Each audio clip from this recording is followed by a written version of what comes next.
25 घंटे बीत गए हैं और अभी तक आग पर काबू नहीं पाया जा सका है। कल ही आपको बता दें कि दुकान में आग लगी हुई थी, क्योंकि अग्निशमन वाहनों के 200 से ज्यादा राउंड अब लग चुके हैं, लेकिन अभी भी आग है कि धू धू कर जली जा रही है। जिला नगर निगम के तमाम संसाधन के बावजूद भी आग पर काबू नहीं पाया जा सका। जेसीबी को बुलाया गया, दिवाली तोड़ी गई, लेकिन अभी भी दुकान है कि दुकान में आग की लपटें, वहां से धुएं निकलते जा रहे हैं। बेसमेंट में अभी भी भीषण आग लगी हुई है। ये तस्वीरें भी आपको अजमेर से दिखा रहे हैं। 25 घंटे के बाद भी आग का तांडव अभी देखने को मिल रहा है। हुजरी कपड़े सहित बॉयलर गैस के सिलेंडर के कारण भीषण ये आग लगी है। इलाके की कई दुकानें 25 घंटे से बंद है। विमला मार्केट में दवा कारोबारियों की दुकानें हैं। व्यापारियों को अभी भी अग्निकांड से भारी परेशानी की समस्या आ रही है। जेसीबी के माध्यम से सिलेंडर हटाए जा रहे हैं। छोटे छोटे सिलेंडर लगातार फट रहे हैं, जिस वजह से वहां पर आग काबू पाने में मुश्किल हो रही है। हालांकि हमने देखा विधायक अनीता भदेल भी कल पहुंची थी, डीएम पहुंचे थे, अधिकारी वहां के पहुंचे हुए थे, एसपी डीएसपी सब वहां पर पहुंचे, आला अधिकारी वहां पर मौजूद थे। 50 से कई तमाम दर्जन भर से ज्यादा गाड़ियां वहां अग्निशमन की मौजूद थी। जेसीबी बुलाया गया, दीवारें तोड़ी गई, लेकिन अभी भी आप देखिए बेसमेंट में जो आग की लपटें आपको पहली तस्वीर में नजर आ रही हैं, क्योंकि वहां मेडिकल शॉप थी, होजरी के कपड़े वहां पर बनते थे। इसी वजह से कपड़े और मेडिकल की शॉप में छोटे छोटे सिलेंडर थे, जिस वजह से लगातार वो फट रहे हैं और आग पर काबू नहीं पाया जा सका। फायर स्टेशन पे थे जब 9 बजे करीब कल, तो 9 बजे करीब सूचना मिली थी कि इस मार्केट में आग लगी है और मेडिकल मार्केट है पूरा, तो उसमें हौजरी की दुकान है, उसमें आग लगी है। तो हम आए, फर्स्ट फायर टेंडर मैं लेके आया था सर। जब मैंने स्थिति देखी, बहुत भयंकर स्थिति थी, फिर मैंने अपने अधिकारियों वगैरह को बताया और मैंने फायर टेंडर और मंगाए सर। फिर हमने धीरे धीरे इस आग पे काबू पाना शुरू किया, मगर अभी तक ये आग काबू नहीं हो पा रही सर। बेसमेंट में पूरा गारमेंट्स था, ऊपर पूरा गारमेंट्स था, सारे जगह गारमेंट्स भरा हुआ सर। और लगभग बेसमेंट को लेके 5 या 4 मंजिला है। कारण यही है कि सर जो फर्स्ट दुकान में जो एसी के ये भरे हुए थे सिलेंडर, लिफलिंग गैस, इससे आग शुरू हुई थी सर। ये सिलेंडर फट के बाहर आए, इससे हमारा एक कर्मचारी भी इंजेक्ट हुआ था। सिलेंडर बाहर आया, बिल्कुल फट गया था सिलेंडर। और लाइव जुड़े हुए हैं हमारे संवाददाता अशोक, वहां से अजमेर से ही। अशोक माफ करिएगा, कन्फेक्शनरी दुकान में आग लगी। कल जिस तरह के हालात थे, ये उम्मीद जताई जा रही थी कि आग पर काबू पाया जा सकेगा, लेकिन 25 घंटे, पूरा एक दिन बीत गया। अभी क्या हालात है वहां के अशोक?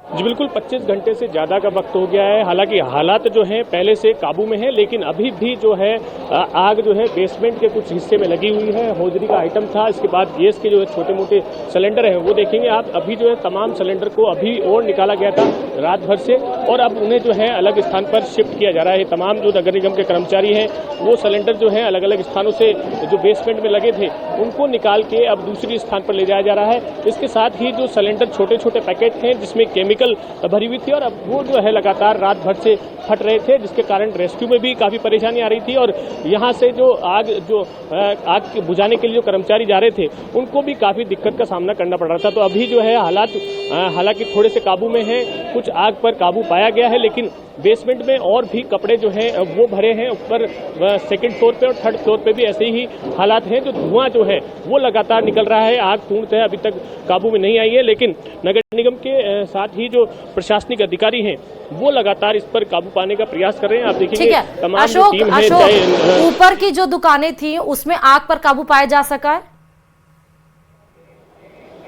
जी बिल्कुल, ऊपर की जो 3rd मंजिल की जो भवन है और उसके 2nd मंजिल का जो भवन है, दोनों में काफी मात्रा में होजरी का सामान और होलसेल का सामान भरा था। उस पर फिलहाल जो है काबू पाने की बात कही जा रही है, लेकिन धुआं है वो लगातार निकल रहा है। ऐसे में यह स्पष्ट नहीं हो पा रहा कि पूरी आग पर काबू पा लिया गया है, नहीं पाया गया। बेसमेंट का कुछ हिस्सा है उसमें भी जो लगातार आग लग रही है, और इसी प्रकार जो तमाम कर्मचारी अधिकारी हैं। एक छोटा सा सवाल अशोक, मैं आपके पास लौटूंगी तमाम जानकारी और लेने के लिए अशोक, लेकिन फिलहाल बहुत शुक्रिया आपका। अजमेर से ये आपको बड़ी खबर दिखा रहे थे, जहां पर बड़ी आग पर काबू पाने की कोशिश की जा रही है। और इस बीच जालौर से बड़ी खबर ये आ रही है कि हार्डवेयर की दुकान में भीषण आग लग गई है। आग लगने के कारणों का फिलहाल पता नहीं चल पाया है, लेकिन ग्रामीणों ने मशक्कत के बाद आग पर काबू पा लिया है। घटनास्थल पर काफी देर से फायर ब्रिगेड पहुंची, लेकिन ग्रामीण मौजूद थे और उन्होंने आग पर काबू पाया। ये तस्वीरें आपको जालौर के हार्डवेयर की दुकान की दिखा रहे हैं, जहां पर आपको भीषण आग लगती हुई नजर आ रही है। पूरा दुकान आग की चपेट में आ गया है। फिलहाल आग कैसे लगी नहीं पता चल पाया, लेकिन अग्निशमन की गाड़ी देर पहुंची और आग लगने के कारणों का पता नहीं चल पाया। लेकिन गनीमत ये रही कि आग पर काबू पा लिया गया है। जो दुकान है वो हार्डवेयर की बताई जा रही है। फिलहाल आग कैसे लगा नहीं पता। और बीकानेर के नोखा से बड़ी खबर यह है कि युवक ने एटीएम कार्ड बदलकर 70,000 की धोखाधड़ी की है। दरअसल पीड़ित हुक्मा राम प्रजापत ने पुलिस को इस बात की रिपोर्ट दी। एसबीआई एटीएम से पैसे निकालने ये पीड़ित गया था। हुक्मा राम एटीएम में मौजूद शातिर ठग ने चालाकी से एटीएम कार्ड बदल लिया। 2 बार 10-10 हजार रुपए निकाले, एक बार 50,000 का ऑनलाइन ट्रांजैक्शन किया। अब पुलिस आरोपी युवक की तलाश कर रही है। दरअसल जो पीड़ित था हुक्का राम, वो आप देख सकते हैं तस्वीरों में। बीकानेर के नोखा की ये तस्वीर है। एसबीआई एटीएम में ये पैसा निकालने के लिए गए।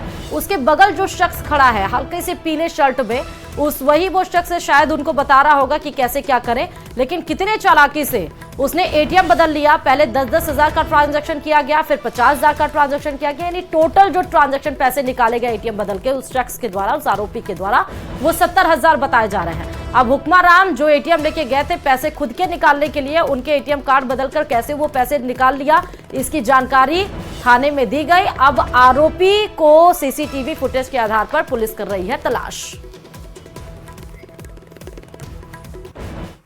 और छोटे से ब्रेक के लिए रुकते हैं, जल्द हाजिर होंगे। कहीं मत जाए, बने रहे न्यूज 18 राजस्थान के साथ। जहां पर जेडीए प्रवर्तन दस्ते ने अवैध बिल्डिंग को सील कर दिया है।